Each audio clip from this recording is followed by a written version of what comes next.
وہ حقیقت کہ جب تک اس ملک کے اندر یہ جو فرقہ پرستی کا خاتمہ نہیں ہوگا، اور آج دیکھ لیجئے کہ میں آج بھی کہہ سکتا ہوں ایک درد دل کے ساتھ، اور میں معافی چاہتا ہوں، 100 بار آپ سے معافی چاہوں گا کہ ابھی بھی بعض،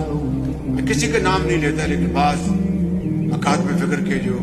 جدید علماء ہیں، جدید علماء تو کبھی اس طرح کی بات نہیں کریں گے، لیکن جو بعض لوگ ہیں وہ کہتے ہیں کہ اس مسجد میں نماز نہیں پڑھ سکتے، اس کے پیچھے آپ نماز نہیں پڑھ سکتے۔ اگر یہ ہمارا حال ہے تو ہم قوم کو کس طرح اکٹھا کر سکتے ہیں؟ جسے تم آج اندھیرے میں بھی کہنے سے ڈرتے ہو، ایک دن کے اجالوں میں کہی جائے گی۔